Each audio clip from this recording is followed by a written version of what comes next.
नमस्कार दोस्तों, स्वागत है आपका हमारे यूट्यूब चैनल सार्थक स्टडी 302 में। आज का हमारा टॉपिक है भारत का राष्ट्रपति। तो आज का हमारा पहला क्वेश्चन है, भारत के राष्ट्रपति की तुलना निम्नलिखित में से किससे करना सर्वाधिक उचित है। तो दोस्तों, भारत के राष्ट्रपति की तुलना करना सर्वाधिक उचित है ब्रिटेन के सम्राट से। जी हाँ, जिस तरह ब्रिटेन का सम्राट नाम मात्र का शासक होता है, वैसे ही हमारे भारतीय संविधान में राष्ट्रपति को नाम मात्र की शक्तियां ही दी गई हैं। हमारा अगला क्वेश्चन है, भारत में कार्यपालिका का अध्यक्ष कौन होता है। तो दोस्तों, भारत में कार्यपालिका का अध्यक्ष राष्ट्रपति होता है अनुच्छेद 53 के तहत। हमारा अगला क्वेश्चन है, संघ की कार्यपालिका किसमें निहित होती है। तो दोस्तों, संघ की कार्यपालिका राष्ट्रपति में निहित होती है। अगला क्वेश्चन है, भारत का राष्ट्रपति है। तो भारत का राष्ट्रपति है ओनली राज्य का प्रधान होता है। ऑप्शन ए बिल्कुल सही आंसर है। अगला क्वेश्चन है, भारतीय संविधान के अनुसार देश का प्रथम नागरिक कौन होता है। तो दोस्तों, भारतीय संविधान के अनुसार देश का प्रथम नागरिक राष्ट्रपति होता है। ऑप्शन बी करेक्ट आंसर है। अगला क्वेश्चन है, भारतीय संविधान के अनुसार संघ की कार्यपालिका शक्तियां किसमें निहित होती हैं। तो अभी मैंने बताया था दोस्तों कि संघ की कार्यपालिका की शक्तियां निहित होती हैं राष्ट्रपति में अनुच्छेद 53 के तहत। अगला क्वेश्चन है, भारतीय संविधान के अनुसार देश की तीनों सेनाओं का अध्यक्ष यानी कि सुप्रीम कमांडर कौन होता है। तो दोस्तों, देश की तीनों सेनाओं का अध्यक्ष राष्ट्रपति होता है। अगला क्वेश्चन है, भारत का राष्ट्रपति होता है। तो भारत का राष्ट्रपति होता है राज्य का संवैधानिक मुखिया। Option B correct answer. अगला क्वेश्चन है, भारतीय सशस्त्र सेनाओं का सर्वोच्च कमांडर कौन होता है। मैंने अभी आपको पहले बताया है कि भारतीय सेनाओं तीनों सेनाओं का अध्यक्ष यानी सर्वोच्च कमांडर राष्ट्रपति होता है। हमारा अगला क्वेश्चन है, भारत के राष्ट्रपति के लिए आवश्यक योग्यता नहीं है। तो भारत के राष्ट्रपति के लिए वह भारत का नागरिक होना चाहिए। बिल्कुल सही आंसर है। वह 35 वर्ष से अधिक आयु होना चाहिए, ये भी राष्ट्रपति की योग्यता में सही है। उसमें लोकसभा के सदस्य के लिए निर्धारित योग्यता होनी चाहिए, ये भी सही है। वह संसद का किसी सदन का सदस्य हो, ये होना अनिवार्य नहीं है। तो ऑप्शन डी करेक्ट आंसर। हमारा अगला क्वेश्चन है, भारत के राष्ट्रपति निर्वाचित होने के पात्र बनने के लिए किसी व्यक्ति की आयु पूर्ण होनी चाहिए। तो इसका सही आंसर है ऑप्शन डी 35 वर्ष, यानी कि राष्ट्रपति बनने के लिए उसकी आयु कम से कम 35 वर्ष होनी चाहिए। हमारा अगला क्वेश्चन है, राष्ट्रपति पद के उम्मीदवार के लिए अधिकतम आयु कितनी होनी चाहिए। तो दोस्तों, इसका हमारे संविधान में इसका कोई भी उल्लेख नहीं है। ऑप्शन डी करेक्ट आंसर है। हमारा अगला क्वेश्चन है, एक व्यक्ति राष्ट्रपति पद के लिए अधिकतम कितनी बार निर्वाचित किया जाता है। तो इसका भी हमारे संविधान में कोई उल्लेख नहीं है। तो ऑप्शन डी सही आंसर, यानी कि कोई सीमा नहीं है हमारे भारत में कोई राष्ट्रपति कितनी ही बार बन सकता है। लेकिन अभी तक हमारे भारत में डॉक्टर राजेंद्र प्रसाद केवल 2 बार ही राष्ट्रपति बने हैं, जो सर्वाधिक है। हमारा अगला क्वेश्चन है, राष्ट्रपति का निर्वाचन किस प्रकार से होता है।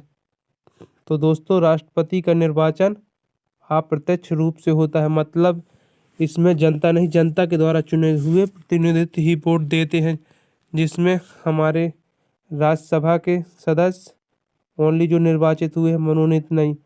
लोकसभा के सदस्य निर्वाचित और दिल्ली और पौंडुचेरी के सदस्य ही वोट डाल सकते हैं राष्ट्रपति के चुनाव में।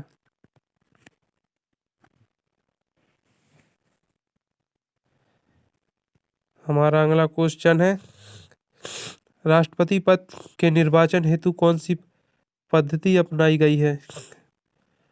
तो दोस्तों, राष्ट्रपति पद के निर्वाचन हेतु समानुपातिक एकल पद्धति अपनाई गई है। ऑप्शन डी करेक्ट आंसर है।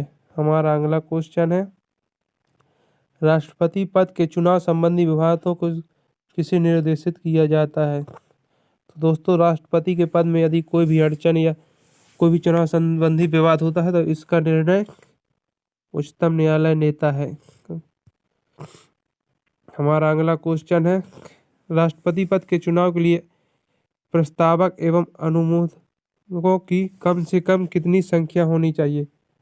तो दोस्तों, इसका करेक्ट आंसर है ऑप्शन सी, 50/50।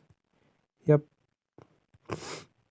हमारा अगला क्वेश्चन है, भारत के राष्ट्रपति का चुनाव किया जाता है। तो भारत का राष्ट्रपति का चुनाव किया जाता है अनुपातिक मत प्रणाली द्वारा। Option B correct answer. हमारा अगला क्वेश्चन है, राष्ट्रपति पद का चुनाव संचालित किया जाता है। तो दोस्तों, राष्ट्रपति पद का चुनाव संचालित किया जाता है निर्वाचन आयोग द्वारा। Option C is correct answer.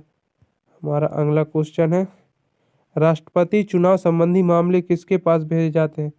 मैंने अभी आपको ऊपर बताया कि राष्ट्रपति के चुनाव में यदि कोई भी विवाद होता है तो वह मामले उच्चतम न्यायालय के पास भेजे जाते हैं। Option C correct answer.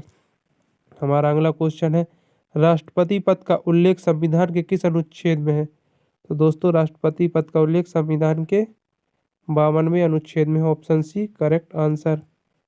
अगला क्वेश्चन है, राष्ट्रपति पद के उम्मीदवार को चुनाव प्रचार हेतु कितना समय मिलता है? तो दोस्तों, राष्ट्रपति पद के उम्मीदवारों को चुनाव के प्रचार हेतु 2 सप्ताह का समय मिलता है। Option B correct answer.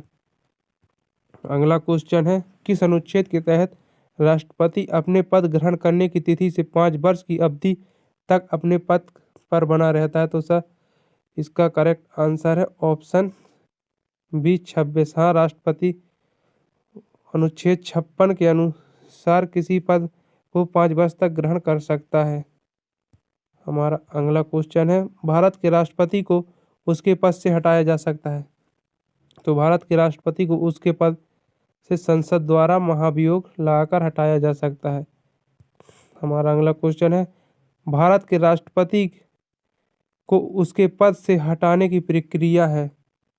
तो भारत के राष्ट्रपति को उसके पद से हटाने की प्रक्रिया है महाभियोग द्वारा।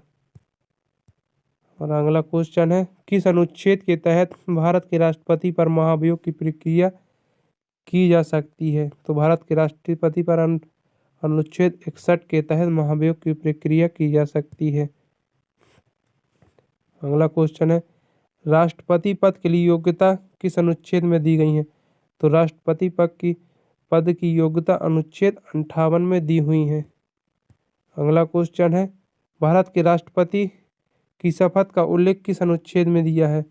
तो भारत की राष्ट्रपति की शपथ का उल्लेख अनुच्छेद 60 में दिया है। Option A correct answer. हमारा अगला क्वेश्चन है, भारत का राष्ट्रपति किस अनुच्छेद के तहत किसी की सजा माफ कर सकता है? तो भारत का राष्ट्रपति अनुच्छेद 72 के तहत किसी की भी क्षमा को माफ कर सकता है। अगला क्वेश्चन है, राष्ट्रपति किस अनुच्छेद के तहत प्रधानमंत्री की नियुक्ति करता है? दोस्तों, भारत का राष्ट्रपति अनुच्छेद 75(1) के तहत भारत के प्रधानमंत्री की नियुक्ति करता है। Option D correct answer. हमारा अगला